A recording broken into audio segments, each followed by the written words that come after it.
Hari Om. So मुख्यतस्तु महत्कृपयैव भगवत्कृपालेशः.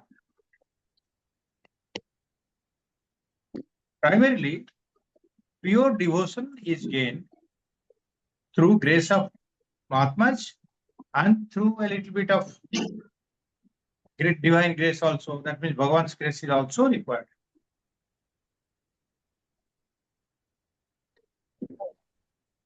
Here, in our society, in our tradition, grace of God and grace of Guru are synonymous, because we say that the Nara and Narayana are one. So you require God's grace also and Guru's grace also. Then he says that Mahat Sangastu Durlova Agamya Amogascha. This is what we did last time. No, we can. Mahat Sangastu Durlava Agamya Amogascha. Mahat Sangha means what?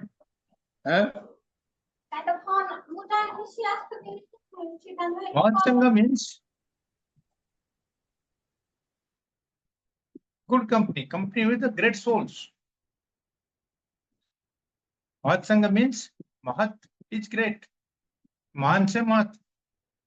So when you come in contact with the great people, great means here spiritually evolved people.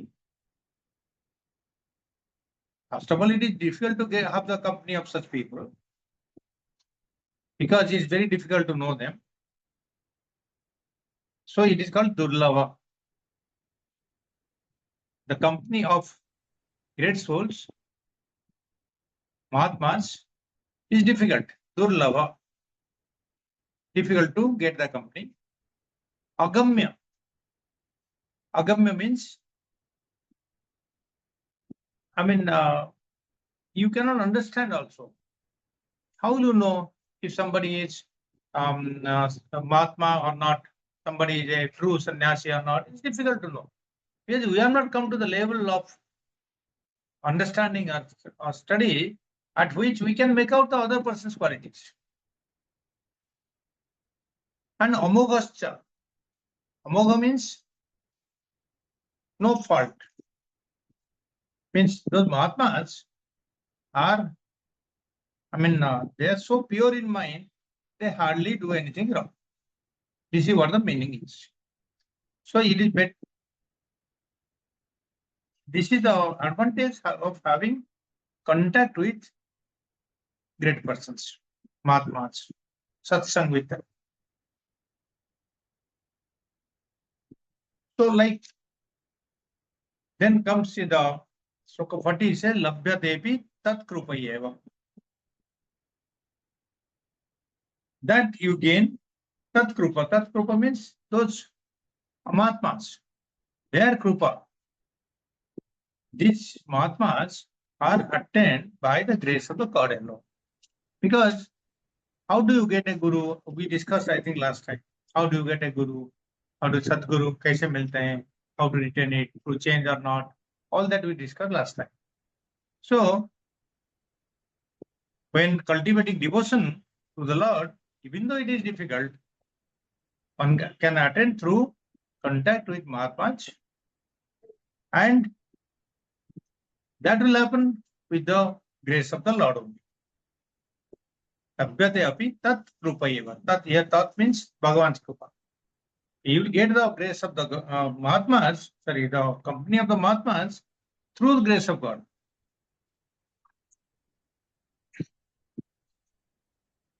Okay, so far we have done this. I just recapitulated what we have done last few classes. Now comes to the next sutra, sutra number 41. Tasmit tajjane Veda bhavat Tasmit tajjane Veda bhavat Tasmin. Tasmin means in him. Tasmin in him. Tat jane. Jane means people or devotees. His devotee in his devotees. Tasmin tat jane Veda bhavat. Veda bhavat is Veda abhavat. So when you do the Vicheda, it is Veda abhavat.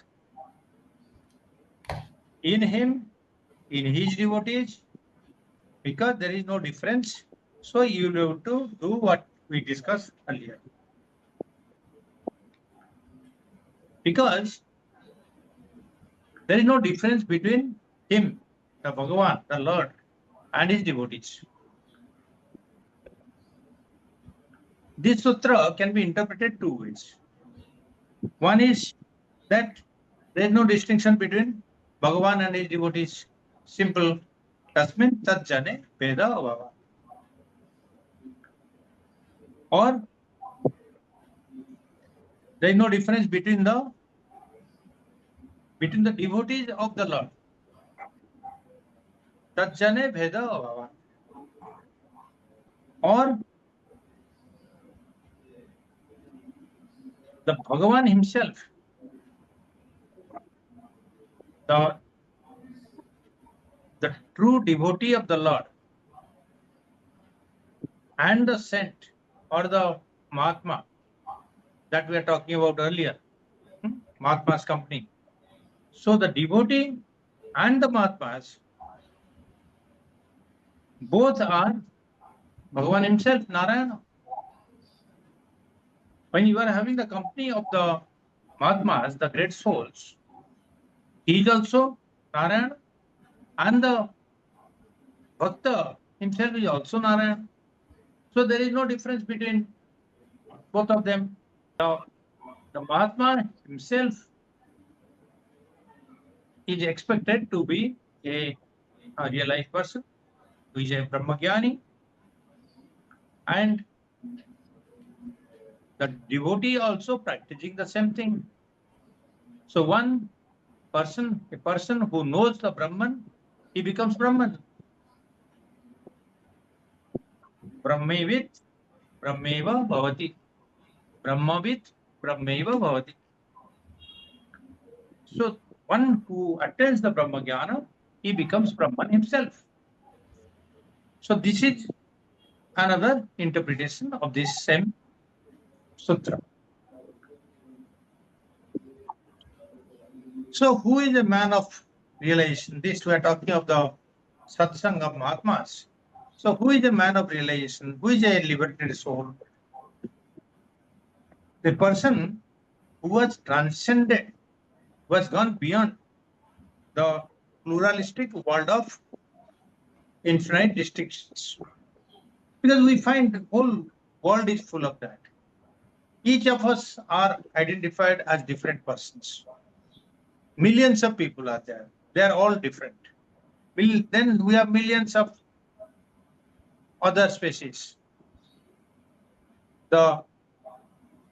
We have the animals and birds and so many of them. So all of them, we find the difference because there is no two persons the same. Like we take the thumb impression. That means no two thumb impressions are the same. Same way you take the आजकल क्या करते हैं? You take the eyes also. Huh? So all that, there is no one thing. But here Bhagavan is saying that sorry, the differentiation that is going on in the world, Jnani, a Mahatma, a realized person, he has gone beyond this. Beyond this means he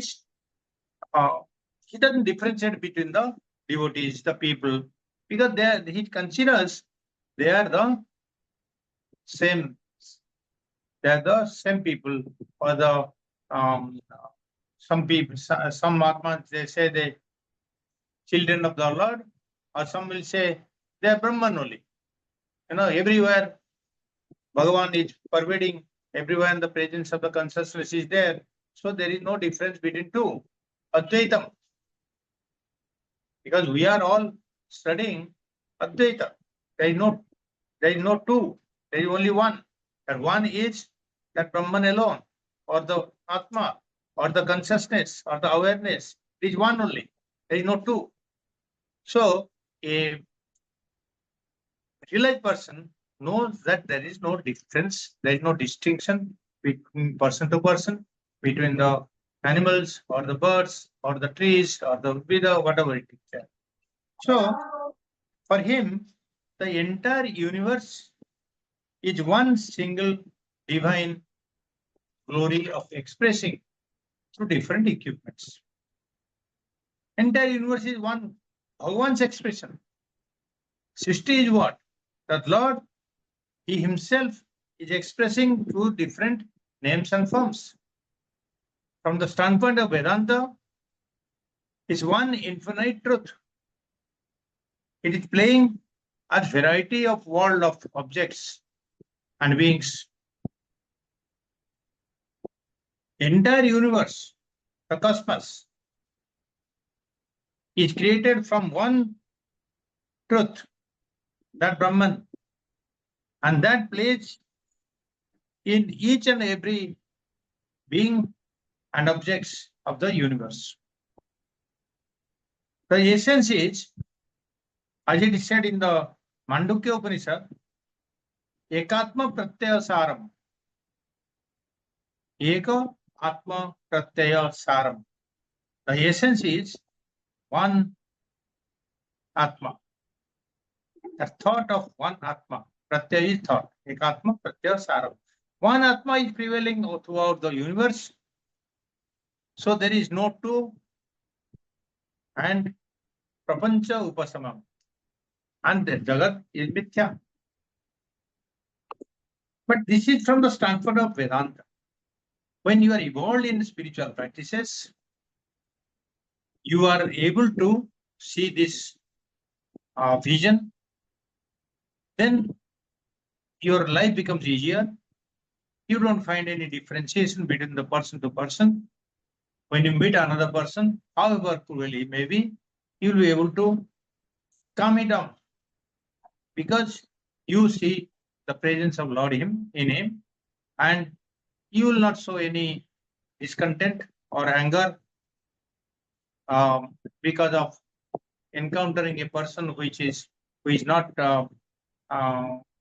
your liking.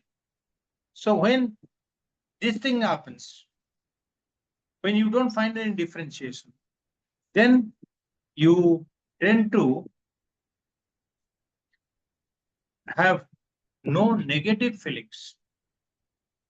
When you have no negative feelings, then there is no question of any aversion, liking or disliking, raga, dvesa, that will vanish. Once the raga, dvesa is not there, then you will be very calm and quiet, santam. So same Upanishad said, Mandukya Upanishad said, santam, shivam, advaitam, chaturtham manyate, sa atma, sa vikneya. That is what the oneness. Ekatma pratyaya saram. But ordinarily, in the worldly sense, everybody says, ordinary devotees, they declare, when the devotees are there is no distinction. Because love of the Lord, when you are loving the Lord, when you are in the, you go to the temple anywhere, there is no distinction between the devotees. Because Lord doesn't make any distinction. Lord has no separation between his children. Anyone seeking his grace can obtain that in equal measure, depending on his own pursuit. Look in the last say Kumbh Mela, crores of people went there. Has anybody found out that Vijay, what is his caste, what is his creed, or what is his taste, or did Bhagavan make any distinction? Everybody went with bhakti and to get dip in the river. So that uh, you know that bhakti, that's bhava that comes to a person who is devoted. There is no distinction. Bhagavan doesn't make any distinction, and the people, the bhakta also doesn't make any separation between you and me. So tasmin tat jane, tasmin tat jane veda abhavat. So there is no separation, there is no differentiation between the people, the devotees of Bhagavan, the Lord, and also between the Mahatma and the devotees also. When you see that Bhagavan himself is not making any distinction between the people, the bhaktas, and Bhagavan showers his grace on all the people equally, then even the greatest sinner, a person who has done the wrong things also,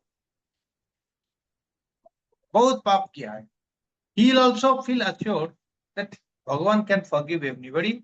Bhagavan, if I pray to him, if I do puja, archana, etc., then he will also grace me. So when that confidence comes to any ordinary person, the greatest sinner also, he wants to go on the spiritual path, then he will be reassured that I will also be accepted by the Lord. Bhagavan kuch Vedavava, there is no Vedavava between a sinner and a punya person. Because Bhagavan himself doesn't find any separation, distinction between two devotees. Who is a sinner? Sinner, see, normally we know that each individual is a divine soul. Right? Each individual is divine. We say that his consciousness, his existence, consciousness, bliss. Then how can he be a sinner? At what level he becomes a sinner? Sinner means papa kama jo kiya hai. How can he become papi? That person, everybody is born a divine. You look at a child. When the child is born, you see the simplicity, you see the humility, you see the twinkle in the eye. You don't feel any.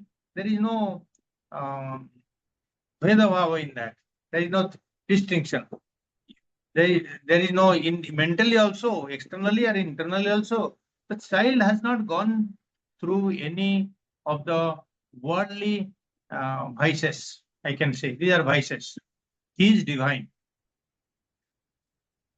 But when he grows up, we all, from sansara, starting from the parents to the family and society, puts all these wrong notions. This is mine, this is yours. Huh? This is all the, this is my toy, this is his toy. All the distinctions will come. Huh? I am the son, he is the daughter.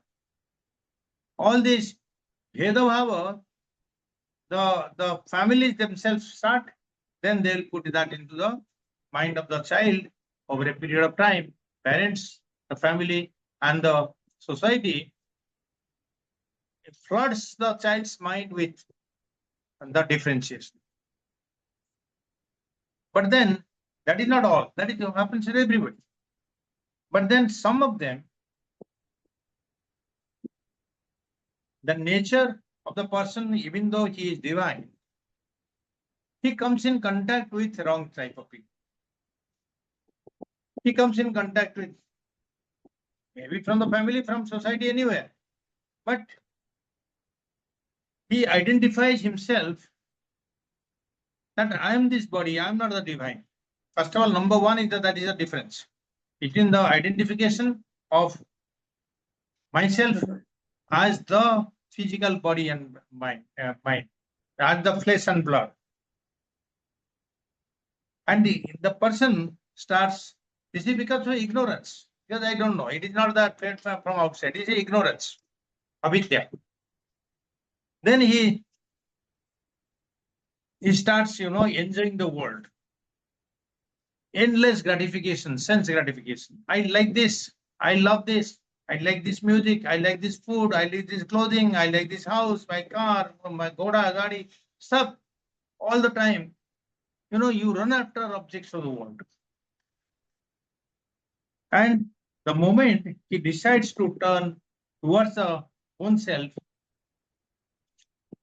the reality, then he is seeking the bhakti from he is seeking the grace of the Lord for bhakti. That is the time the turning point comes. And Bhagavan accepts, you are my son, so you come, I'll accept you, I'll bless you, but you have to do your job. You have to come back on the path. You cannot lead a lifestyle of indulgence and come here and to pray for 5 minutes that you will be blessed. No, it cannot be. You have to devote time. You have to, you're within your heart, you have to give the time that yes, I seek your blessings, and then obviously Bhagavan will bless him and he comes to peace, joy, and tranquility. So same reality, same truth, same Brahman plays in the whole world as a multiple expression of the Lord. So that's why there is no distinction between one bhakta to the other bhakta. All the seekers are the same. There is no distinction between the Atma and the Paramatma. So the real masters, those who are realized, they understand that they realize the oneness of the Jiva and Brahman. Oneness with the individual self and the total self. And that bhakta who is aspiring or is trying or is making efforts to garner the love or the grace of the Lord and the Guru, he will be blessed if he sincerely seeks so. The grace of Guru and the grace of Lord will flow to the devotee, the bhakta. So this is how it is happening, because tasmit tajjane bheda abhavat. There is no distinction between the bhaktas, between the bhakta and the mahatmas, between the mahatmas and bhaktas and the Bhagavan. There is no distinction between anybody. So this is the essence meaning of the sutra. Sutra number 42. Tadeva sadhyatam. Tadeva sadhyatam. Tadeva sadhyatam. Tadeva sadhyatam. Is said twice. Tadeva sadhyatam, Tadeva sadhyatam. Tadeva sadhyatam. Tadeva means tat eva, Tadeva. Tat eva, Tadeva. Tat means that, eva is alone, that alone, sadhyatam, to be accomplished. That alone to be accomplished. It is repeated to give importance, to exaggerate the sentence. That alone is to be accomplished, and you will be able to achieve your desired result. So what is that alone? What is that? Here, see, these are sutras, they give it very in a cryptic manner.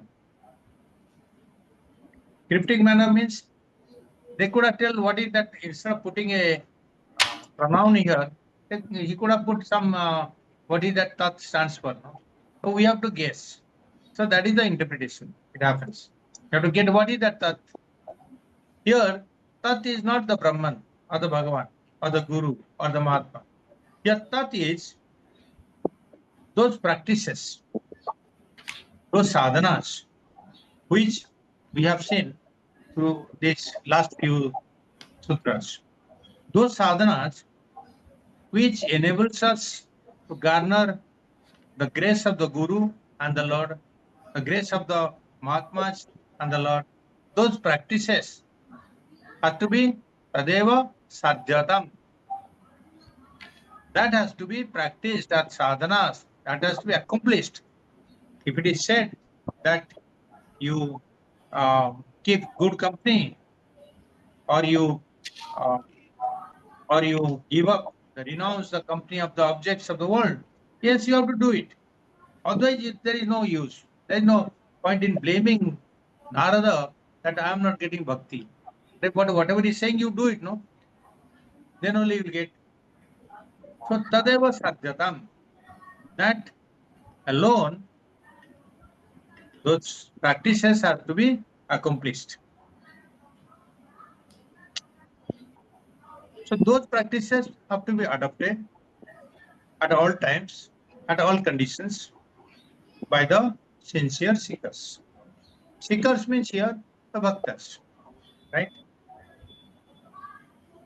So what are those practices that we are talking about here? So that's why we started with Sutra 34. These are the practices, 34 onwards it is given.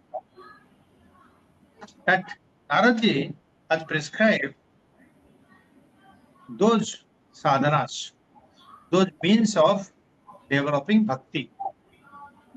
This, mind you, this Shastra is a Bhakti Shastra.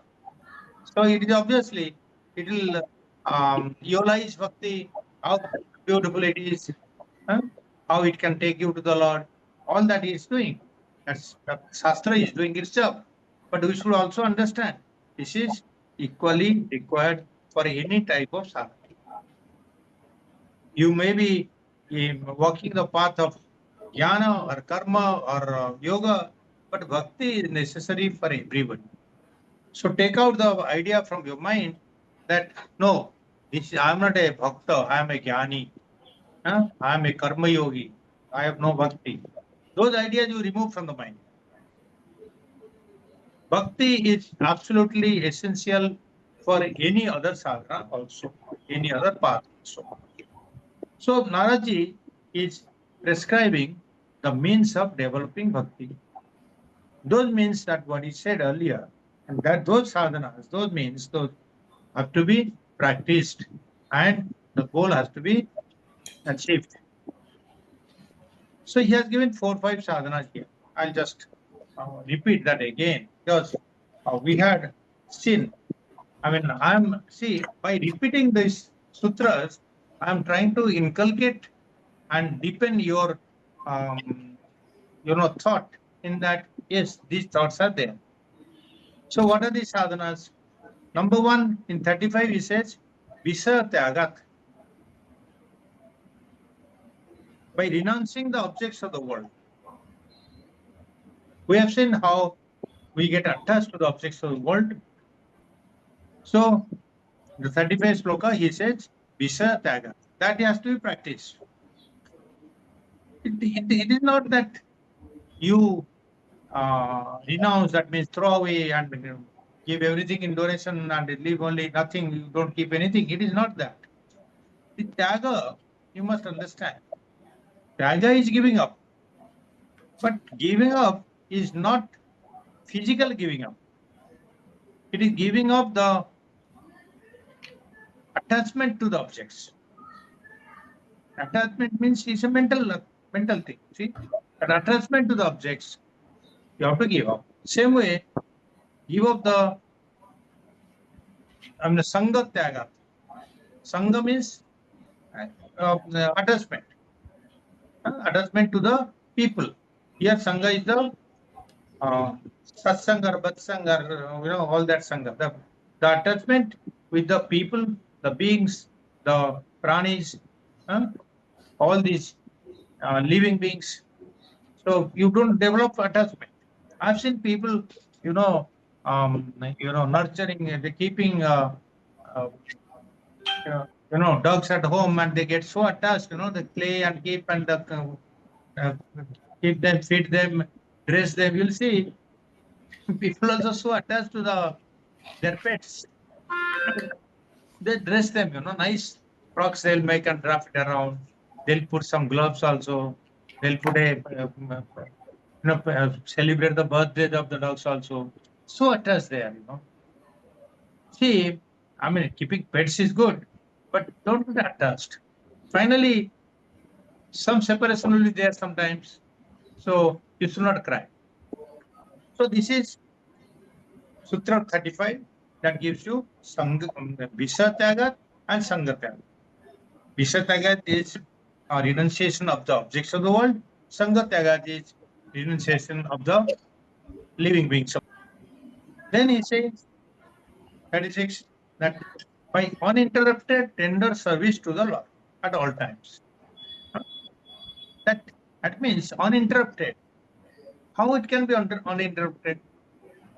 Tender service, I understand. Bhagwan ko pyar karo, you do serve him. But that how it can be uninterrupted? That means there is no interruption. That means day and night you should do the service. Is it possible? Can you serve anybody? Can you do the same thing throughout the day and night? No. But then it should be a habit. It should be in our mind. Even if you are working somewhere, if whatever you are doing, the Bhagwan should be in your mind. And whatever is needed. Service here doesn't mean that there are many people also, and they say it's very, a bhakta, he'll dress up nicely, the Bhagwan ko, the idol ko, ekdam dress पहनाएंगे, चंदन लगाएंगे, टीका लगाएंगे, सिंदूर लगाएंगे, फुलहार लगाएंगे. All this they'll do very sincerely. That is their good thing. But also that you cannot do day and night. No? When saying uninterrupted service, that means your mind should be focused on.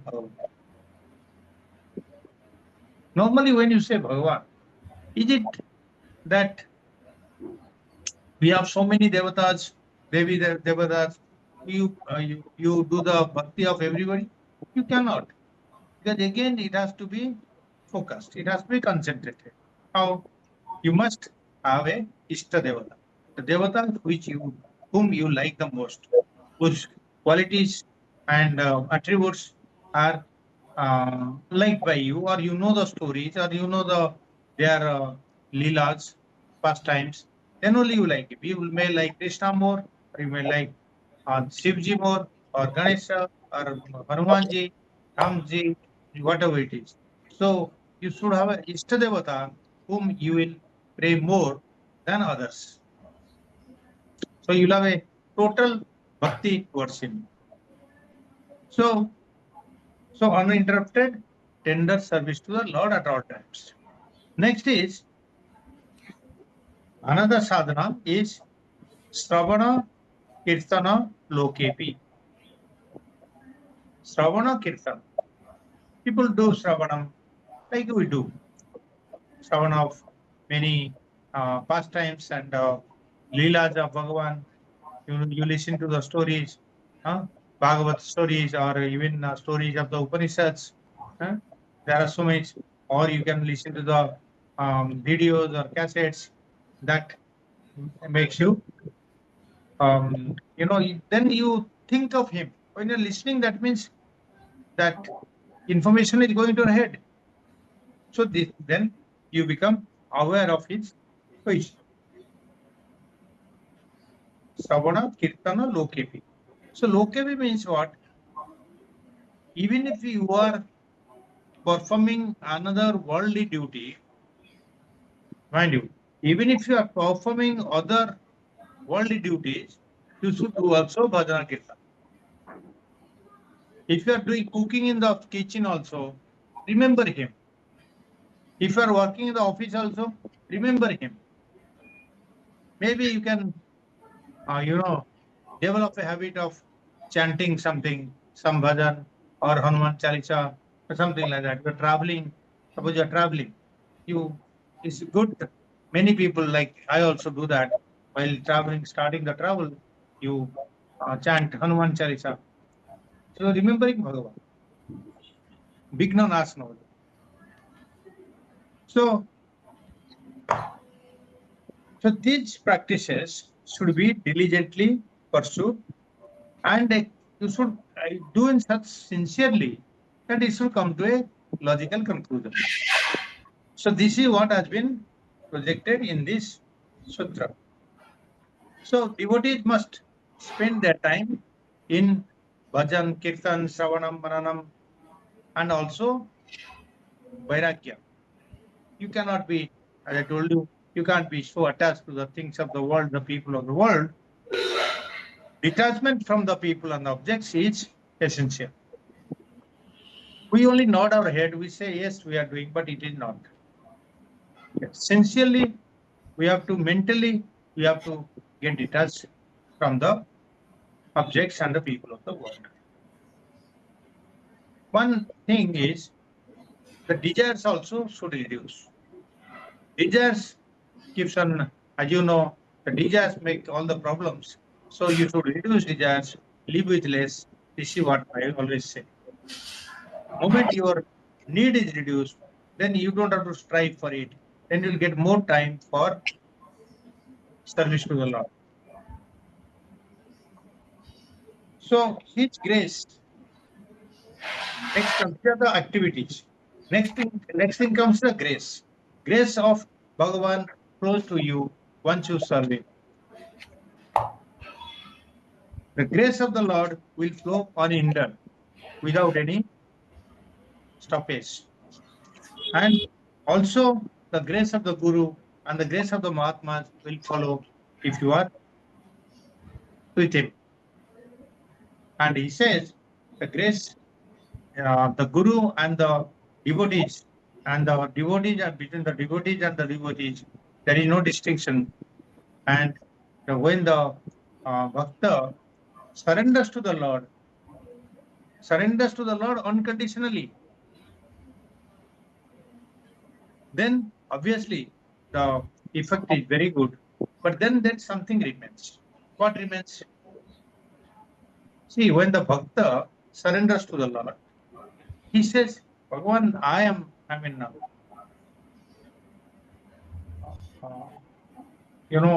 surrender totally. Yes, you surrender. Then who surrenders? I surrender. Who is that I? I is the Aham Bhava, isn't it? That Aham Bhava is still there. When you surrender, I say I am surrendering to the Bhagavan.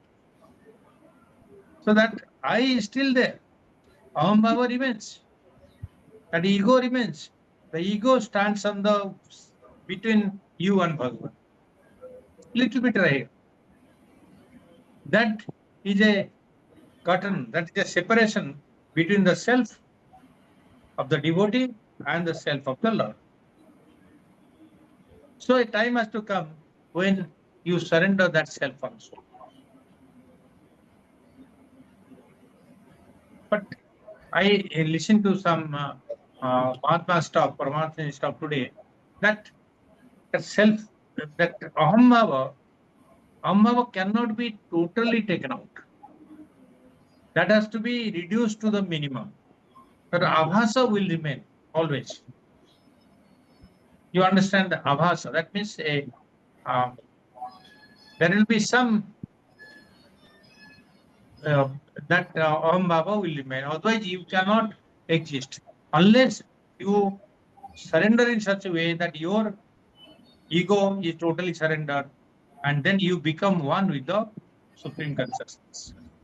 In that case, the Supreme Consciousness explodes in the awareness, and the sense of limitations experienced by the Bhakta, by the seeker, is not there anymore. Then he becomes one with the Lord. The mind explodes. There is no limitation. I can do this or don't do that. I even a Bhagavan, whatever he says. Bhagavan is all powerful, all knowing, so he will do everything as is required.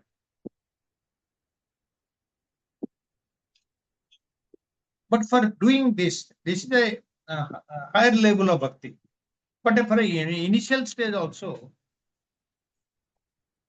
I mean, when you are starting the bhakti, then that person who is a devotee or tending to a devotee is trying to do some puja archana, he should have the willpower, internal willpower as well as the willpower developed from outside.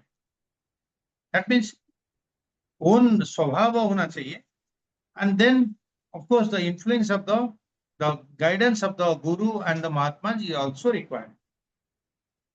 That guidance comes to him from the guru or the mahatma when he himself works alone. When sincerely he turns towards the God, the guidance of the guru or the mahatma will come to him. So these regular devotional prayers and service to the Lord is necessary. And this service, this grace of the Lord, that guidance, that help that comes from the Guru or Mahatma or the Bhagavan, that is the ultimate leap. It's miraculous, it's magical. How it happens, when it happens, is not under my control. When you are a bhakta, you leave everything to the Bhagavan. It is mysterious, but it is always effective. Because Bhagavan has assured in Bhagavad Gita, in chapter 9, 31 sloka number, Kaunteya prajidanihi name bhakta pranasya. Kaunteya pratijanihi name bhakta pranasya. Oh, son of Kunti, know for sure that my devotee never is destroyed or is deluded. My devotee is always exists and he will always succeed. When Bhagavan is giving the assurance, who are we? So these are the ways that we should practice. These practices should be performed regularly and maintained. And I told you the 4-5 sadhanas that has to be done. So continuous dedication to the activity, the sadhanas that has to be practiced. Remember the Lord at all times, even when you are doing some other worldly activities, and you take the you seek the grace of Guru and the Mahatmas and Bhagavan himself. Then companion with noble people are also necessary, that we'll see next. With this, we'll close the class today. Any questions that one can ask? Quiet. Everybody is a bhakta now. Pure bhakta. But normally, we are not thinking that when bhakti हमारा रह जाता है खाली पूजा करने के लिए 10 minute, 15 minute, आधा घंटा. ऐसा नहीं है, but it remains with the people whenever they are in trouble, or be happy. Yes. They always have got a lot of trust and God. There are many people who have absolute and pure and indelible trust in God. I have a question. See, this aham, the word aham, ahankar, it is, but in Bhagavan also uses this word aham many times. Aham, apabhya mukhya sami. But even if Bhagavan uses that, so ahankar sabda may not be very appropriate for mamatva. Actually, it is not ahankar. It may be an identification, just a simple identification, simplest identification of a self. I. Anything? Kavita, you are saying something? हम बोलते हैं यज्ञ करते हैं तो अहम करिष्ये ऐसे बोलते हैं ना, हाँ बराबर। See, वो नहीं करता है ना, हम करते हैं ऐसा। there are two क्रूर things हो here. जाता है। Normally, whatever you say, some level of ankara remains. So total ankara, it doesn't go. Number two is that bhava, the expression, there is no other way to express. We Yeah, have to there is- go through some words. That word has to be the meaning. So or me or mine or that has to be there.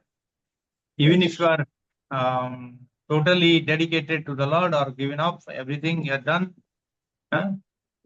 Narayaneti samarpayami, samarpan karta, bas.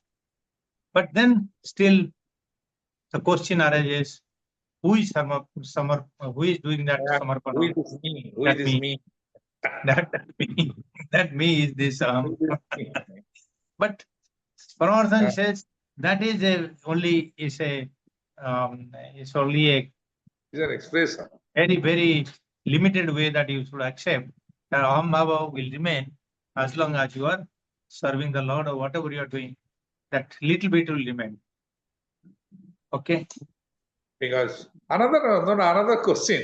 See, we use this word Atma. I mean, it is not related to this, but while listening, I understand, just came into mind. We only use this word Atma to a Mahatma. Why somebody does not go, oh, Atma, kahan ja rahe ho? है ना? Only we tell to a, I mean, Mahatma is very rare, I mean, expression or a recognition. But when you and me, I'm not you, when I'm going, I don't think somebody calls me Atma, idhar aao. Kyun? Why? I'm Atma. Then there are that expression is used some many places.